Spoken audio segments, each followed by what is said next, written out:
So here we are, 2027, and I want to know what keeps you up at night, because I don't know about you guys, but I have a couple things that really petrify the living daylights out of me. One of them is nuclear war, and the other one is an unchecked rogue AI that wants to turn us all into batteries. Well, today we're going to talk about the edge of chaos.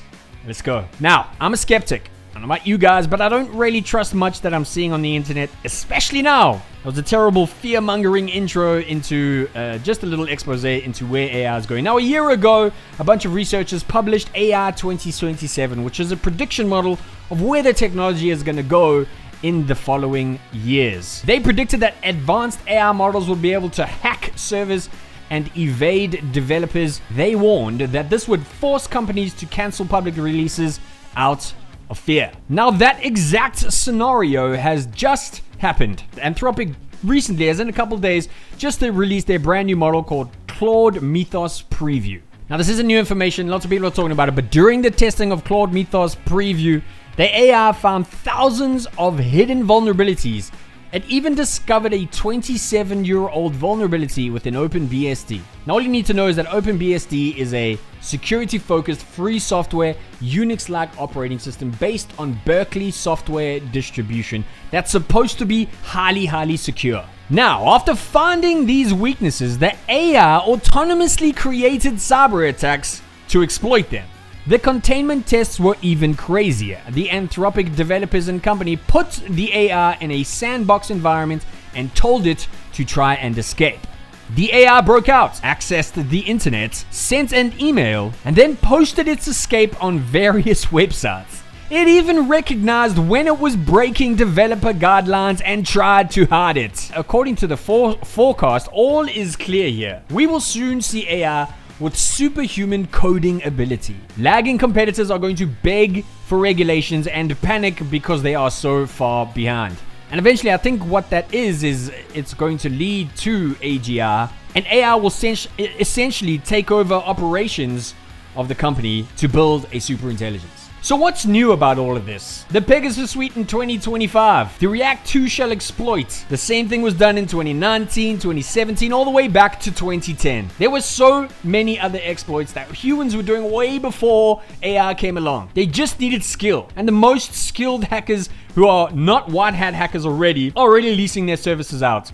I don't want to get into the jargon here. I'm not a developer, alright? I'm just trying to find out more because the information is coming so fast and quick in regards to AI that it's very hard to keep up with what exactly is happening out there. And I think on the front end, everyone's making cool cat videos and watching, political embassies making fun of each other and trolling each other through, video generated content. But I think there's a lot more going on underneath the iceberg. Some of the pandering to shareholders that you see all of these AI co-founders make are pretty asinine. You see the Sam Altmans and the CEO of Anthropic and all these big major companies coming out really pandering about this brand new technology. Huang from NVIDIA claiming they just reached AGI. It's all to pander to shareholders to make more money at the end of the day.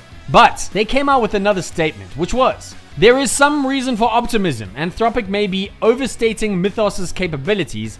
It is a vested interest, after all, in harping its own products.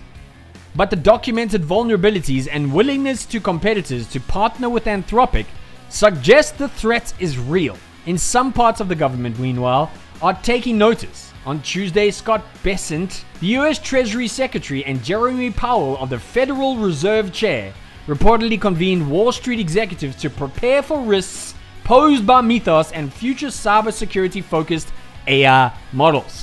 What? So understand this, the willingness of competitors to partner with a competitor in a bubble makes them validated. Do you see the logic they're using here? Every company in a bubble props them up on the shoulders of another company. It's hard to believe these guys sometimes. The route we're going down is that of science fiction, where we make really bad decisions by the smartest, dumbest people, in the world that are in control of this technology, and we don't really have a say over. We might have a couple sociopaths creating AI. And I guess it's like who at Anthropic said, let's release a model that can do what we think it will do without spending any time to fix it? Congressional investigations be damned. The answer is no one. No one at Anthropic is saying that. It's a marketing hype bubble in my eyes. It really feels like that. But it's the same thing as the Ripple CEO saying that Ripple would replace the US dollar, copium. And I think this is the main topic that we are going to talk about right now.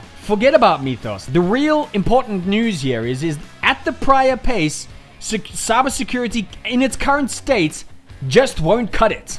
And that is something far scarier than what Mythos Preview is. What I mean by this is what happens when there's a balance shift and new models find bugs easier than they can fix them. I'll tell you now, a whole lot of digital infrastructure suddenly becomes a very soft target. You also come out with this BS about, because it's so powerful, we can't release this to the public.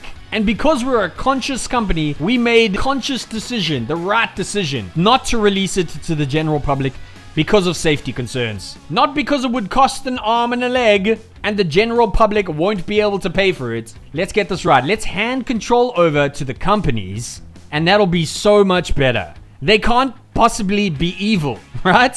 Palantir, Qtel, and Skunkworks. Holy shit, let's not even talk about Lockheed or BlackRock. And the plebs, however, are believers and will swear their children to the Church of Anthropic's AGR. It does kind of feel like a nuclear bomb in the cybersecurity space. It really does. Because we're living in systems that are so very fragile. I'm not talking about only our physical systems like electricity grids or logistic chains. I'm talking about our online digital systems. They are more fragile than we could possibly even imagine. And then I'm looking at how quickly things can be broken, and people with an above average level of skill, how much damage they could really do. So it's a bit of a scarier time. A total collapse of digital infrastructure means the end of everything. I'd much rather die in the fire of 1,000 suns in a quick death than, the collapse of our entire civilization and taking decades, and a slow, painful death. I don't know about you guys. It's really not about doom and gloom. It's just the realities of the situation we currently find ourselves in.